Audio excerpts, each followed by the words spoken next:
प्रेमिका अपने प्रेमी को फोन कर रही थी। वो पहली बार नहीं था बल्कि बार बार लगातार एक ही बात कर रही थी। वो पूछती कि शादी कब करोगे। जब प्रेमी से शादी की बात की जा रही थी तो शादी की बात पर वो थोड़ा टाल दिया करता था। प्रेमिका जिद पकड़ लेती है। वो कहती है कि 2 दिन के बाद वैलेंटाइन डे वीक शुरू हो जाएगा और तुम्हारे पास बस मुश्किल से मुश्किल 10 दिन का समय है। यदि 10 दिन के अंदर अंदर तुमने फैसला नहीं लिया तो वो अपनी मम्मी पापा की मर्जी के साथ किसी और से शादी कर लेगी। जैसे ही प्रेमिका ने प्रेमी से ये बात कही तो प्रेमी इसलिए परेशान हो जाता है कि उसके पास पैसे नहीं थे। आखिरकार शादी करे तो कैसे करे। जब उसके पास पैसे नहीं हैं तो वो कहाँ से शादी करेगा। वो अपनी प्रेमिका को ये बात बताना नहीं चाहता था। दोस्तों से सलाह मशवरा करता है। उनसे कहता है कि प्रेमिका जिद पर अड़ी हुई है। जब भी फ़ोन करती है वो हमेशा यही कहती है कि शादी कर लो, शादी के लिए पैसे नहीं है, मैं करूं तो क्या करूं। जैसे ही दोस्तों ने ये बात सुनी, दोस्तों ने कहा कि चिंता क्यों करते हो, कोई ना कोई रास्ता खोज लेते हैं। और यही दोस्तों ने एक ऐसा प्लान बनाया। उन्होंने कहा कि कहीं लूट करते हैं, यानी कि वो सारे दोस्तों के साथ लुटेरे बन जाते हैं और लूट करने जब निकलते हैं तो इन्हीं की वजह से 3 कत्ल हो जाते हैं। और जब 3 कत्ल का खुलासा होता है तो लोगों को यकीन नहीं हो रहा था कि एक गर्लफ्रेंड से शादी करने की वजह से आखिरकार 3 कत्ल हो जाते हैं।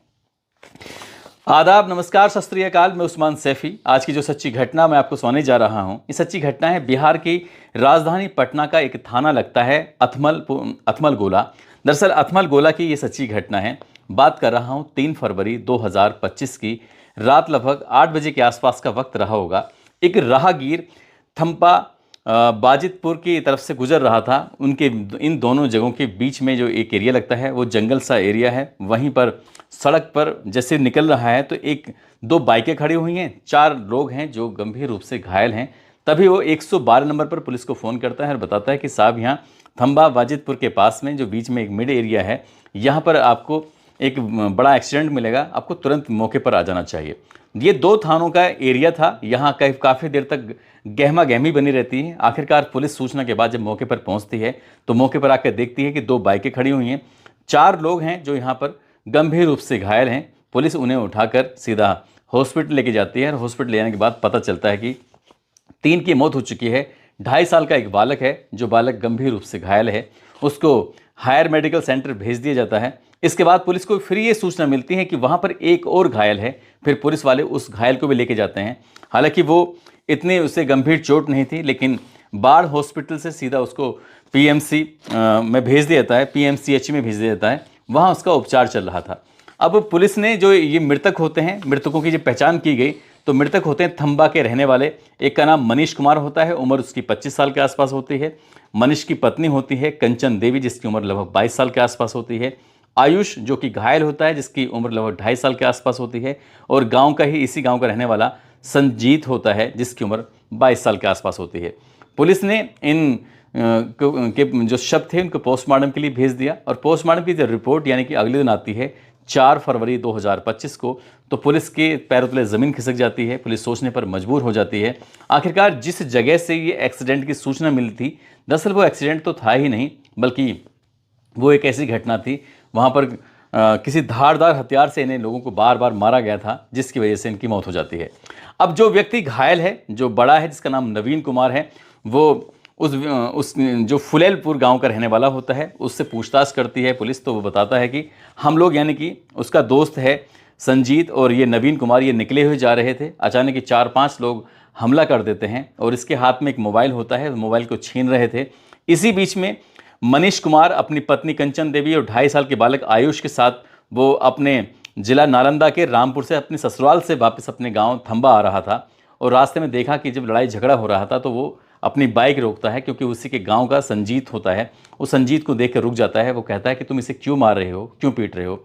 जब उसने विरोध किया तो उन हमलावरों ने न केवल संजीत पर हमला किया बल्कि दंपति और उसके बेटे पर भी हमला कर दिया। वो भी बीच बचाव में आता है तो उसको भी चाकू मारे गए थे, लेकिन वो वहाँ से भाग जाता है और जब दूर जाकर वो बेहोश होकर गिर जाता है। पुलिस ने जब ये बात सुनी, पुलिस को लगता है कि शायद कुछ ना कुछ गड़बड़ है, लेकिन पुलिस इस मामले की जांच पड़ताल करती है तो पता चलता है कि जो उसका मोबाइल था वहीं घटनास्थल पर मिल जाता है। लुटेरे वो जो थे वो उसका मोबाइल लेके नहीं जाते। आखिरकार पुलिस ने उस जो नवीन कुमार होता है उसके मोबाइल की सीडीआर निकलवाती है और सीडीआर निकलवाने के बाद कुछ ही घंटों पहले 2-4 लोग हैं, उनसे इनकी बातचीत चल रही थी। उनमें से एक व्यक्ति होता है जिसका नाम गैनारी उर्फ गेंडा होता है। पुलिस उसको हिरासत में लेती है, उससे पूछताछ करती है। वो पुलिस के सवालों के सामने ज़्यादा देर टिक नहीं पाता। जब पुलिस उसे सख्ती से पूछताछ करती है तब वो चौंकाने वाली कहानी बताता है। दरअसल वो गैनारी बताता है कि संजीत कुमार जो उसका दोस्त है, उसके दोस्त की जो गर्लफ्रेंड होती है, जो नालंदा की रहने वाली होती है, वो लगातार फ़ोन करती थी और फ़ोन करने के बाद कहती थी कि तुम्हें जल्द से जल्द फैसला लेना चाहिए, शादी करनी ही होगी, अगर तुम शादी नहीं करोगे तो वो कहीं और शादी कर लेगी। जब लगातार संजीत पर दबाव बन रहा था, संजीत के पास पैसे थे नहीं, संजीत परेशान हो जाता है। वो कहता है कि ठीक है, मैं अपने कुछ इंतज़ाम करता हूँ। तभी इसने गैनारी से बातचीत की। गैनारी से कहा कि गैनारी जो गर्लफ्रेंड है बहुत ज़्यादा परेशान कर रही है, लगातार फ़ोन कर रही है, शादी का दबाव बना रही है, अब ऐसी स्थिति में क्या किया जाए।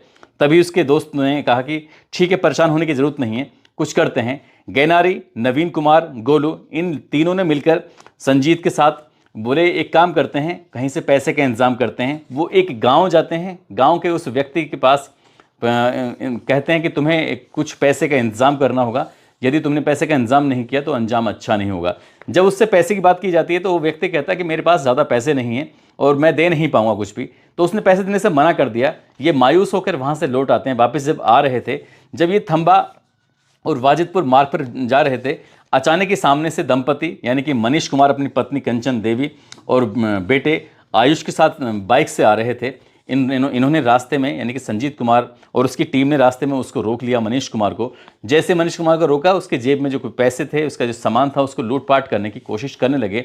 इसी बीच में मनीष कुमार ने अपने ही गांव के उस संजीत कुमार को पहचान लिया। उससे कहा कि तुम तो मेरे गांव के ही लड़के हो, तुम्हारा नाम संजीत कुमार है। तो जैसे ही संजीत कुमार ने ये बात सुनी, संजीत कुमार ने कहा कि वहाँ से मतलब अपने बहाना बनाने लगा और वहाँ से भागने की वो कोशिश कर रहा था। तो इन लड़कों ने सोचा कि गैनारी और साथ नवीन कुमार ने कि ये जैसे इन्होंने पहचान लिया है तो शायद ये बात खुल जाएगी, इसलिए उन्होंने ताबड़तोड़ मनीष, उसकी पत्नी, उसके बेटे पर हमला कर दिया। अब इस बीच में संजीत बार बार विरोध कर रहा था कि तुम इन्हें क्यों मार रहे हो, इनका कोई कसूर नहीं है, पहचान लिया तो क्या हुआ, ये माफ़ कर देगा, इस तरह की बातें कर रहे थे। संजीत बार बार अपने उन साथियों से मना कर रहा था, लेकिन साथियों ने साफ साफ इनकार कर दिया। साथियों ने पहले तो यानी कि नवीन कुमार ने पहले तो हत्या कर दी मनीष की, बाद में कंचन की हत्या की, और जो विरोध कर रहा था संजीत कुमार, फिर उसको भी नवीन कुमार ने चाकुओं से मारना शुरू कर दिया। जैसे वो उसको लगातार वार कर रहा था, इसी बीच में उसने बचने की कोशिश की तो कई वार उसको खुद ही लग जाते हैं, यानी कि नवीन कुमार के खुद लग जाते हैं, लेकिन नवीन कुमार उस पर हावी हो जाता है और संजीत कुमार के मौके पर ही हत्या कर देता है। वो 3 कत्ल कर देता है, लेकिन जो 2.5 साल का बालक होता है वो बेहोश होकर गिर जाता है, जिसको ऐसा लगता है जैसे क्या वो भी मर चुका है। लेकिन बाद में जब पुलिस आती है, उनको यहाँ से हॉस्पिटल लेके जाती है, तो पता चलता है कि बच्चे की तबीयत ठीक है, वो गंभीर रूप से घायल नहीं, बल्कि कुछ दिन के बाद बिल्कुल ठीक हो जाएगा। लेकिन नवीन कुमार कुछ घायल हो जाता है, जो लगातार वो संजीत पर हमला कर रहा था। पुलिस ने इस घटनाक्रम का जब खुलासा किया तो पुलिस को बड़ी हैरानी हो रही थी, और जब अखबारों में, सोशल मीडिया वगैरह पर खबर चलती है तो लोगों को भी बहुत हैरानी हो रही थी कि आखिरकार एक गर्लफ्रेंड से शादी करने की वजह से वो लड़का लुटेरा बन जाता है, और न केवल लुटेरा बनता है बल्कि 2 कत्ल हो जाते हैं उसकी वजह से, और बाद में उसका भी खुद का भी कत्ल हो जाता है। पुलिस ने इन सारे आरोपियों को गिरफ्तार किया। गिरफ्तार करने के बाद जेल भेज दिया। पुलिस ने इस घटनाक्रम का खुलासा करते हुए इस पूरे घटनाक्रम के बारे में जब जानकारी दी थी तो लोग बड़े आश्चर्य में थे। दोस्तों, इस पूरे घटनाक्रम को सुनाने का उद्देश्य भी किसी को परेशान करना नहीं है, किसी का दिल दुखाना नहीं है, बल्कि आपको जागरूक करना है, आपको सचेत करना है, आपको बताना है कि गलत रास्ते अच्छे जरूर होते हैं, शॉर्टकट होते हैं, क्योंकि ऐसा लगता है कि ये सब कुछ बढ़िया है, आसानी से पार हो सकता है, लेकिन गलत रास्ते की जो सीमा होती है वो बहुत छोटी होती है, जल्द ही पकड़ में आ जाते हैं। जैसे संजीत कुमार ने जो रास्ता अपनाया था लूट करने का, उसके बाद उसकी भी खुद की मौत हो जाती है, और उसी की वजह से 2 बेकसूर लोगों की हत्याएं हो जाती हैं। न केवल उनकी हत्या होती है, बल्कि 2.5 साल के बालक की परवरिश कैसे होगी, इस पर भी कई तरह के सवाल खड़े हो जाते हैं। बाकी जो लड़के होते हैं उनकी ज़िंदगी सलाखों के पीछे गुजरेगी, और एक गर्लफ्रेंड जो शायद कहीं दूसरी जगह अपनी मर्जी से शादी कर लेगी। दोस्तों, जाते जाते गाजियाबाद के